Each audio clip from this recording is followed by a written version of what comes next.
श्री गुरुवे नमः। जय भगवान नित्यानंद। परम अवधूत गुरुदेव श्री नित्यानंद जी एक साक्षात्कारी महात्मा थे। वे ब्रह्म के साथ एक रूप थे। भगवान में दृढ़ता से अव्यवस्थित व लीन होने पर भी उन्होंने भक्तों के कल्याण के लिए सक्रिय रूप से कार्य किया। उनकी इंद्रियां स्वभावतः अंतर्मुखी थी। उनकी आंखें अंधमिलित रहती थीं, परंतु उनकी दृष्टि ब्रह्म रूपों व गुणों की ओर आकर्षित नहीं होती थी। अपना ध्यान अंतर्मुख कर वे अंतर आत्मा अंतर प्रभा में ही विश्रांति लेते थे। उनका वर्णन हठ योग पर दीपिका इस प्रकार करती है। संभवी मुद्रा का वर्णन इस प्रकार करता है। बिना आंखें झपकाए ध्यान अंतर्मुखी, दृष्टि बाह्यमुखी। श्री गुरुदेव प्राय ही इस स्थिति में रहते थे। महान संत श्री तुकाराम महाराज कहते हैं, विषय तो त्यांचा झाला नारायण, नारायण ही उसका एकमात्र विषय बन गया था। श्री गुरुदेव सतत अंतरात्मा में तन्मय रहते थे। उनकी दृष्टि अंतर्मुखी थी। उनके कर्ण अपने ही कर्णमूल के महामंत्र में लीन हो गए थे, जो सभी ध्वनियों के मूल में विद्यमान है। उनके प्राण अंतर के गंध तत्व में एक रस हो गए थे और उनकी स्वादेंद्रियां परम अमृत महारस में समरस बन गई थी, जो इस जगत के सर्वमाधुर्य का स्रोत हैं। ऐसी स्थिति में इंद्रियां अंतर के आनंद सागर को छोड़कर बाहर कैसे जा सकती थी। आत्मीयता की वह स्थिति अमृत की तरह रसमय है, प्रेम में, आनंद में, सुख में, शांति में है। इस अंतर स्थिति का वर्णन सभी संत पुरुषों ने किया है। भगवान नित्यानंद के पास यदि कोई पीड़ित व्यक्ति आता और उन सब चीज़ों के बारे में बताता जो उसके पास नहीं थी, तो श्री गुरुदेव उससे कहा करते, अरे तेरे अंदर आत्मा में सब रे, सब कुछ तेरे अंदर है, क्यों रोता रे? आनंद खोज, तू अंदर सब पाएगा। जब गुरुदेव अत्यंत आत्मग्न रहते थे, उस समय उन्हें इससे कोई फर्क नहीं पड़ता था कि कौन उनके दर्शन के लिए आया है। चाहे कोई बहुत महत्वपूर्ण व्यक्ति ही क्यों न आया हो, उन्हें अपनी आंखें खोलने और अपने ध्यान को बहुमुखी करने में बहुत समय लगता। ऐसा इसलिए था क्योंकि वे अत्यंत गहराई में उतर गए होते थे। फिर भी अन्य समय पर वे किसी को तुरंत जवाब दे देते और कहते, तेरे अंदर सब है। गुरुदेव न केवल जिज्ञासुओं से ये कहते कि सब कुछ अंदर है, वे स्वयं इस सत्य के एक जीवंत उदाहरण थे। वास्तव में वे अंतर में सब कुछ पा चुके थे। जो दूसरों को जैसा उपदेश देता है वैसा स्वयं करता है, उसकी वंदना करो। ऐसा व्यक्ति दिव्य है, वह स्वयं भगवान है। श्री नित्यानंद जी के इस उपदेश की यथार्थता के सजीव उदाहरण थे। मनुष्य की आत्मा को कुछ रूप, रस, शब्द, गंध और स्पर्श प्रिय होते हैं, लेकिन आंतरिक संवेदनाओं से प्राप्त सुख बाह्य संवेदनाओं से प्राप्त सुख की अपेक्षा बहुत अधिक है। बाहर की हर चीज अंतर में सूक्ष्म रूप में पूर्णतया विद्यमान है। अपने अंदर खोज, ऐसा कहकर गुरुदेव भक्तों को अपने ही अंतरलोकों की खोज के लिए प्रवृत्त करते थे और वे खुद भी सतत अंतर लीन रहते थे। अंतर में एक दिव्य तेज है।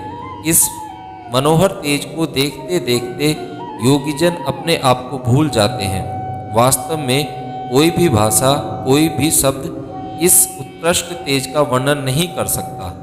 एक दृष्टि से यह शरीर नश्वर पदार्थ से युक्त रूप और अशुद्ध एक मांसपिंड है।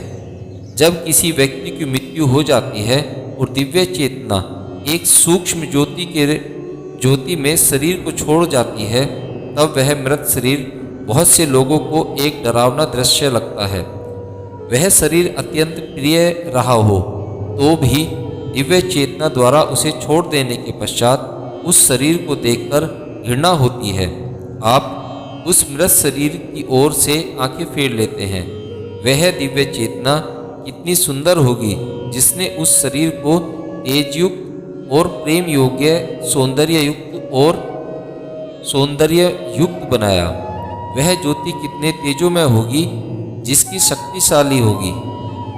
कितनी शक्तिशाली होगी, उनमें कैसी मिठास होगी, यह सब वही जानता है जो स्वयं अंतरात्मा में लीन हो चुका है। भगवान नित्यानंद कहते थे, अरे जीवात्मा, तुझे उस अंदर सौंदर्य को देखना चाहिए।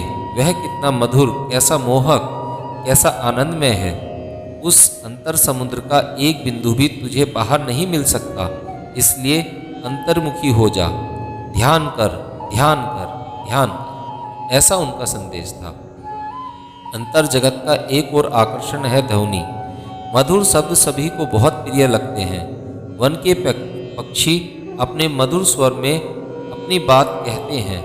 हमारे अंदर एक दिव्य ध्वनि है जिसे नाद कहते हैं। यह अंतर संगीत अत्यंत मनमोहक है, प्रिय है। यह अंतराकाश में गूंजता है। अपने आप को आत्मा से एक रूप कर देने के लिए योगीजन इसी अंतर संगीत की मदद लेते हैं। नाद से दिव्य आनंद प्राप्त होता है। यह परमेश्वर पर केंद्रित करने का एक सशक्त तरीका है। नाद में अनेक प्रकार होते हैं और शास्त्र कहते हैं कि यदि तुम उपयुक्त रीति से उनका स्मरण करते हो तो तुम्हारे कष्ट और पीड़ा भस्म हो जाएंगे तथा तुम हर अंधकार से मुक्त हो जाओगे। इस अंतर संगीत से इंद्रियातीत अवस्था प्राप्त की जा सकती है। जो साधक स्वयं को नाद में रम जाने देता है वह ईश्वर से मिल जाता है। भगवान नित्यानंद कहा करते थे, ब्रह्म बाह्य संगीत क्या है? अंतर संगीत सुनो, उसमें परम तृप्ति है। यह आत्मा का संगीत है। मन अंतर्मुखी करके सुनो। तीसरी सूक्ष्म अनुभूति जो अंदर से आकर्षित करती है वह है रस या स्वाद। यह मधुर रस की अनुभूति प्रदान करती है। नाद सुनते सुनते अंतर कर्णमूल में चित्त एकाग्र हो जाता है और जीवा ऊपर खिंचकर तालू से चिपक जाती है। तब अंतर आनंद के कारण सिर के शीर्ष भाग में स्थित सहस्त्रदल कमल सहस्त्रार्थ से अमृत का स्रोत बहने लगता है। इस अमृत की एक छोटी सी बूंद में भी ऐसी अद्भुत मिठास होती है जो ब्रह्म जगत के सारे मिष्ठानों से भी बढ़कर होती है। भगवान नित्यानंद कहते थे, इस अमृत रस का पान करो। यह अंतर आत्मा का रस है। और फिर है अंतर्गंध। जब योगी जन का मन और प्राण भूमध्य में आज्ञा चक्र पर स्थित हो जाते हैं तब उन्हें एक दिव्य सुगंध की अनुभूति हो सकती है। कभी कभी ऐसे योगी जन से निकलने वाली अलौकिक गंध का अनुभव आसपास के अन्य लोगों को भी होता है। हमारे अंतर में पांचवा खजाना है स्पर्श की अनुभूति। जब हृदय चक्र खुल जाता है तब प्राण द्वारा शरीर के हर अंग में परमानंद प्रसारित होने लगता है। तब इस दिव्य स्पर्श सुख की अनुभूति होती है। यह योगी को प्रसन्नता से उन्मत्त कर देता है और वह खुशी से नाचता कूदता है।